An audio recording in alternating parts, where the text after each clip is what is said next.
사자성어 중에 면종복배라는 말이 있습니다.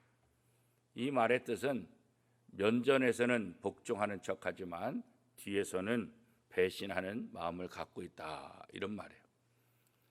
이 사자성어 면종복배, 이 말은 오늘 본문에 나와 있는 가룟 유다의 모습을 그대로 드러내는 단어다, 이렇게 생각할 수 있습니다. 예수님은 유다가 어떤 계획을 하고 있는지 이미 아셨고 또 유다에게도 말씀을 하셨습니다. 마지막 만찬을 하면서 함께 손을 넣는 자가 나를 팔 자다, 이미 유다에게 말씀하셨고 유다도 누구를 향하여 하는지 분명히 알고 있었을 것입니다.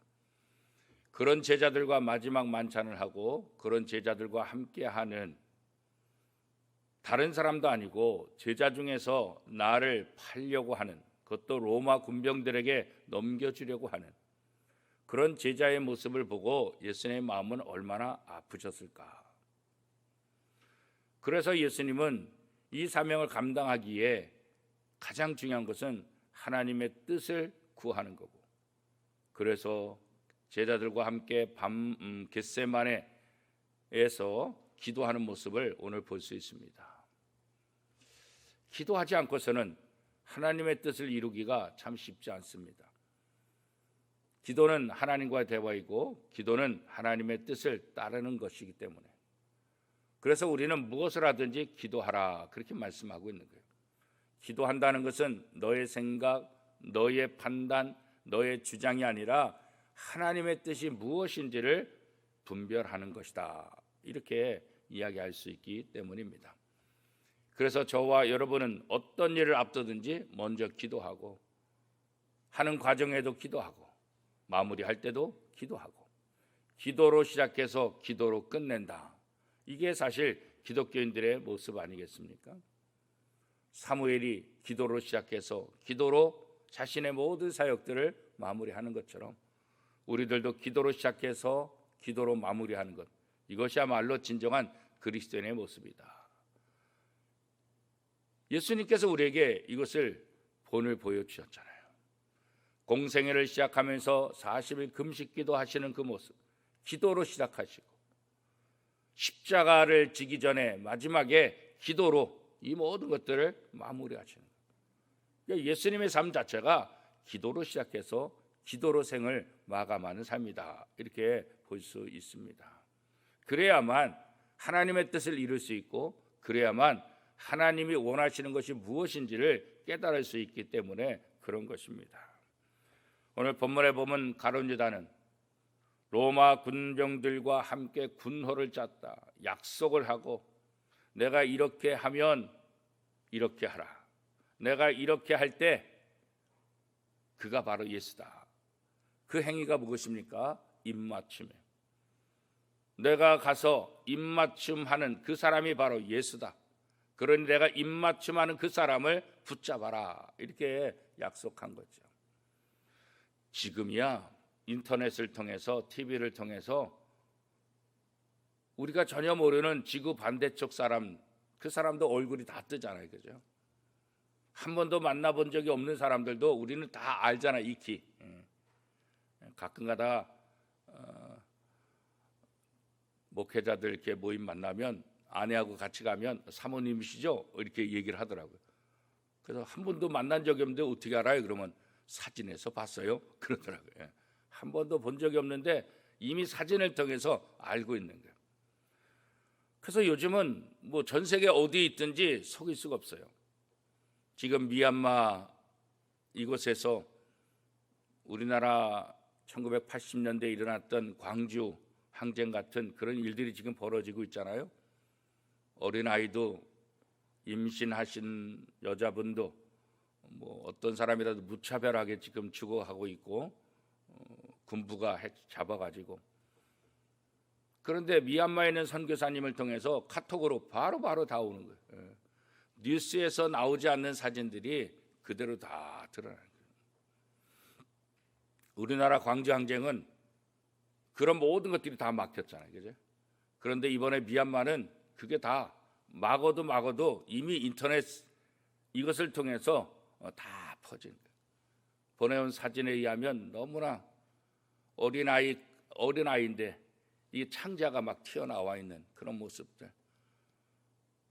꼬마아이가 머리에 총 맞아가지고 막 피 흘리는 모습들. 우리 1980년 광주의 모습이 그대로 다 재현되는 것 같아서 사실 너무나 마음이 아프죠. 이렇게 다른 나라 이야기도, 다른 나라 여러 가지 사람들도 인터넷을 통해서 금방금방 우리가 다 전달받을 수 있어요. 그런데 2000년 전 이 당시는 아무것도 없어요. 우리나라 같은 경우도 왕이 시찰 나가더라도 왕이 누군지 모르잖아요. 왕의 얼굴을 본 적이 없는데 왕을 어떻게 알겠어요, 그죠? 그러니까 가끔 가다 보면 왕이 시찰을 나갔을 때 왕을 함부로 대하고 막 그런 것이 이제 드라마 가운데도 나오는 것을 볼 수 있잖아요.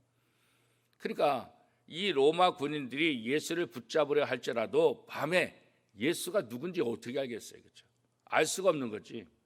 그래서 이 가룟 유다하고 로마 군인들하고 약속을 한 거예요. 신호를 한 거예요.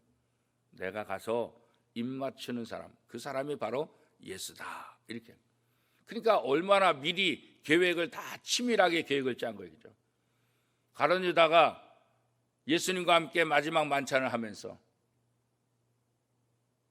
이미 다 예수를 팔 것을 치밀하게 계획하고 그런 자리에 앉아 있다는 것, 이게 정말 기가 막힐 노릇 아니겠어요?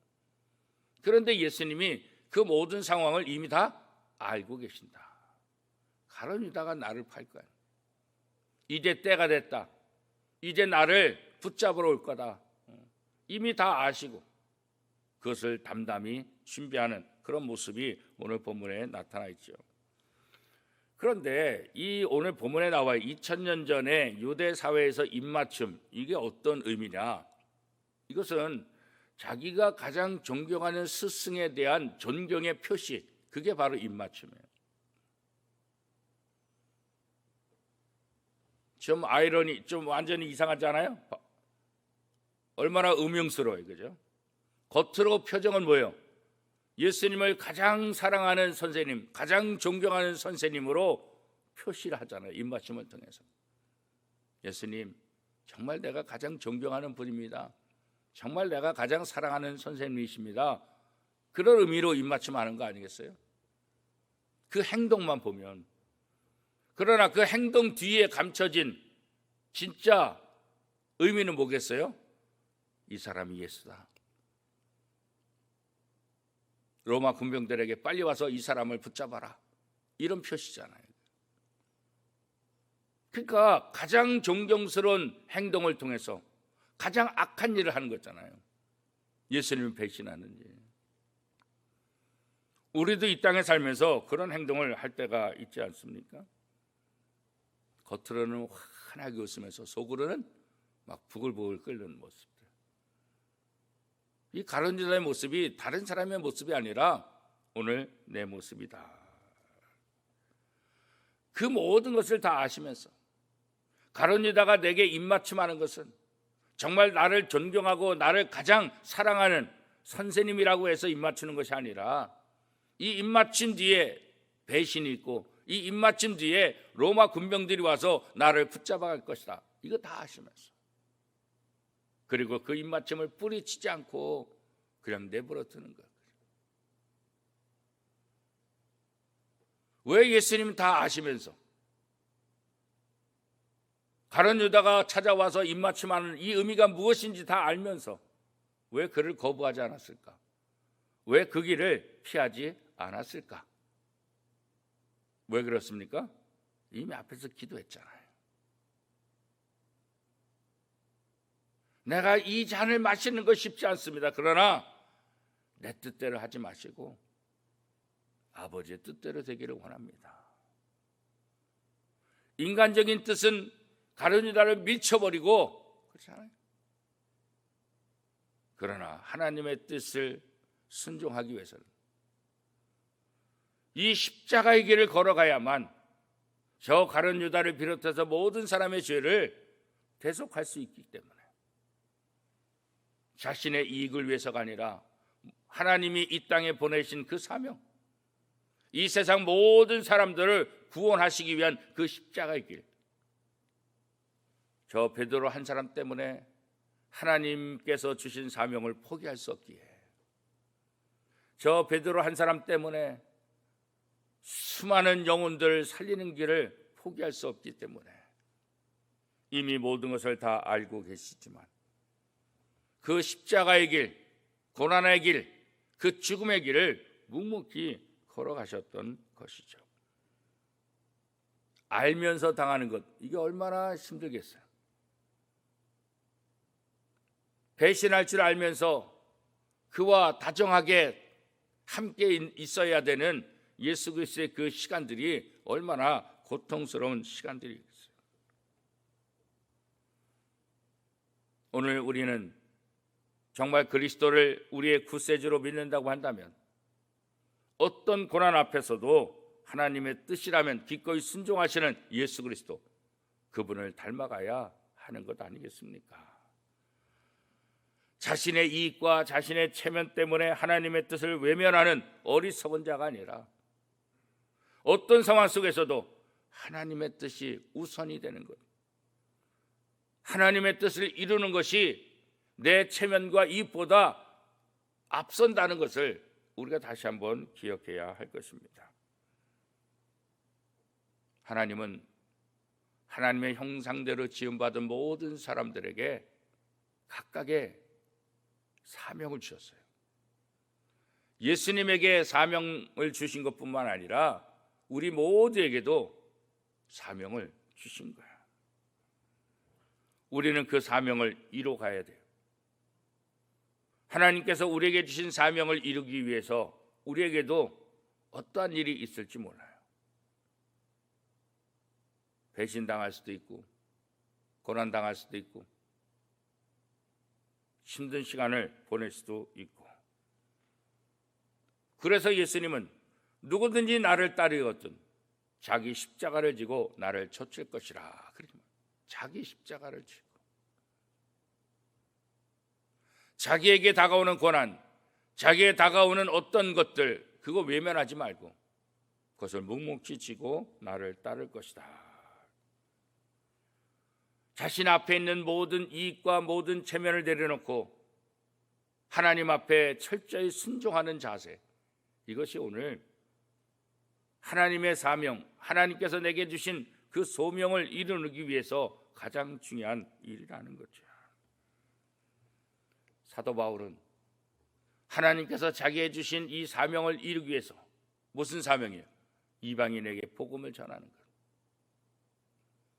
이 일을 위해서 자신의 몸을 쳐서 복종시키는 훈련했다, 그렇게 말합니다. 그 당시로서는 이방인들이 무슨 구원을 받을 대상이에요? 이방인들은 죄인이고 이방인들은 저주받을 사람들이지, 이방인들이 무슨 복음을 전했고 하나님의 자녀가 돼요? 하나님의 자녀는 오직 유대인들만 되는 거죠. 이 사명을 감당하는데 얼마나 많은 고통이 따라. 유대인들이 조직적으로 사도 바울을 죽이려고 하고 가는 곳곳마다 반대해요. 가는 곳곳마다 힘든 과정을 겪어요. 돌에 맞아서 거의 죽었는 줄 알고 성 밖으로도 내던짐도 당해요. 매일매일 죽음을 기다리는 이 사도 바울의 삶이 얼마나 고통스럽겠어요. 유대인들은 자객을 만들어서 사도 바울이 가는 곳곳마다 보내서 기회 안 되면 사도 바울을 죽이려고 했던 그런 모습들, 한시도 제대로 잘 수 없는 이런 상황, 이게 얼마나 고통스럽겠어요. 이런 고통이 온다 할지라도 사도 바울은 하나님께서 내게 주신 사명, 다메섹에서 만난 예수님께서 내게 주신 사명, 그것은 뭐예요? 이방인에게 복음을 전하라. 그래서 사도 바울은 이 사명을 감당하기 위해서 자신의 몸을 쳐서 복종시켰다, 그렇게 말하고 있습니다. 인간적인 생각으로는 너무나 고통스러우니까 포기하고 싶죠. 인간적인 생각은 이방인들, 뭐하러 이방인들에게 복음을 전해? 오직 유대인만 택함 받았는데, 인간적인 모든 생각을 자꾸 억누르고 인간적인 생각을 내려놓고 하나님의 말씀에 순종하기 위해서 자신을 쳐서 복종시키는 훈련을 했다. 오늘 우리의 삶 속에서 필요한 것 아니겠습니까? 이 땅에 살면서 하나님의 말씀대로 살아가는 것이 쉽지는 않지만, 그럼에도 불구하고 내 몸을 쳐서 복종시키는 훈련을 통해서 하나님의 말씀대로 살아가는, 하나님이 원하시는 그 길을 걸어가는 삶, 특별히 이번 고난주간을 통해서 우리는 더욱더 우리 자신을 뒤돌아보며 우리 죄를 위해서 십자가의 길을 묵묵히 걸어가신 그 주님을 본받아서 이 고난주간에 다시 한번 우리를 쳐서 하나님의 말씀 앞에 복종시키는 그런 훈련을 하는 시간으로 삼아야 되지 않겠습니까? 사도 바울은 그 복종에는 결국 자신의 죽음, 자신의 목숨까지 걸었다라고 말씀하고 있지 않습니까? 나는 그리스도를 따르기 위해서, 나는 신앙생활을 하기 위해서 어떤 준비를 하고 있습니까? 그저 아름답고 좋은 것들만 생각하고 준비하고 있습니까? 하나님께서 내게 주신 사명을 감당하기 위해서 나도 희생할 수 있다라는 그 준비를 하고 있습니까? 예수 그리스도께서 십자가에 못 박혀 돌아가시는 것은 결국은 뭐예요? 구약에 예언된 것을 성취하는 것이다. 오늘 본문 말씀에 보면 예수님께서 어떻게 말씀하고 있습니까? 53절 말씀에 너는 내가 내 아버지께 구하여 지금 12군단 더 되는 천사를 보내시게 할 수 없는 줄로 아느냐? 내가 이거 피하려고 하면 얼마든지 피할 수 있다. 저들보다 훨씬 더 많은 군사들을 내가 동원할 수 있다. 내가 그거 충분히 할 수 있다. 그러나 내가 하지 않는다. 그 이유가 무엇입니까? 54절에 내가 만일 그렇게 하면 이런 일이 있으리라 한 성경이 어떻게 이루어지겠느냐 하시더라. 내가 인간적으로 내 몸을 보호하기 위해서 저 로마 군병보다 더 많은 군인들을 내가 동원한다고 한다면 이 십자가의 길, 이 길은 누가 가냐? 이 길을 걷지 않으면 이미 구약을 통해서 예언된 그 말씀이 어떻게 이루어질 수 있겠느냐? 결국 예수님의 길은 구약에 예언된 그 모든 예언들을 하나하나 성취해 나가는 그 길이라고 예수님께서 알고 계신 것이죠. 오늘 우리도 이 땅에 살면서 하나님의 뜻이 무엇인가를 분명히 깨달을 이유가 바로 여기 있는 거예요. 예수님께서 십자가 걸어가시는 그 일이 하나님께서 이미 구약을 통해서 예언한 이 사실을 알지 못한다고 한다면 빠져나갈 수 있겠죠. 포기할 수 있겠죠. 그러나 이 십자가의 길이 이미 하나님께서 구약에서부터 예언된 그런 하나님의 계획이라고, 이 계획을 통해서 모든 죄인들을 살리신다고, 이게 하나님 아버지의 뜻이라고, 이 뜻을 알았기 때문에 포기하지 않고 이 길을 걸어갈 수 있는 거죠. 오늘 우리가 하나님이 기뻐하시는 삶을 살 수 있는 비결은 뭘까? 다른 것 아니에요. 하나님의 말씀을 아는 거예요. 하나님의 말씀을 알아야 하나님의 뜻이 이것이구나, 그러니까 이 길로 가야 되겠구나, 그런 생각을 우리가 하는 것 아니겠어요? 그래서 우리는 성경을 부지런히 읽는 거예요. 설교를 듣는 이유는 그 말씀을 통해서 내가 어떻게 행동해야 될까? 내가 어떤 삶을 살아야 될까? 어떻게 하면 이 말씀을 통해서 하나님을 기쁘시게 하는 삶을 살 수 있을까? 이런 결단이 우리에게 필요한 것 아니겠어요? 우리는 언제나 두 갈래 길에 서 있는 거예요. 나의 영광, 나의 이익을 위한 거냐, 하나님의 뜻을 위한 거냐. 우리는 매 순간 이 두 갈래 길에 서 있는 거예요. 가론 유다도 마찬가지 아니겠어요? 자그마한 자신의 이익을 선택할 것인가? 예수 그리스도의 제자로 마지막까지 남을 것인가? 이 두 가지 갈등을 얼마나 했을까요? 이 두 갈래 길에서 그 가론 유다가 선택한 건 뭐예요? 자신의 이익을 선택한, 자신의 욕심을 선택한. 사도 바울은, 예수님은 이 두 갈래 길에서 무엇을 선택한 거예요? 하나님 아버지의 뜻을 선택한 거죠. 우리에게도 날마다 이 두 갈래 길이 나와요. 이 두 갈래 길에서 내가 어떤 길을 선택하느냐에 따라서 우리의 미래가 달라지고, 우리 주변이 달라지고, 우리 교회가 달라지고, 한국 교회가 달라질 줄로 믿습니다.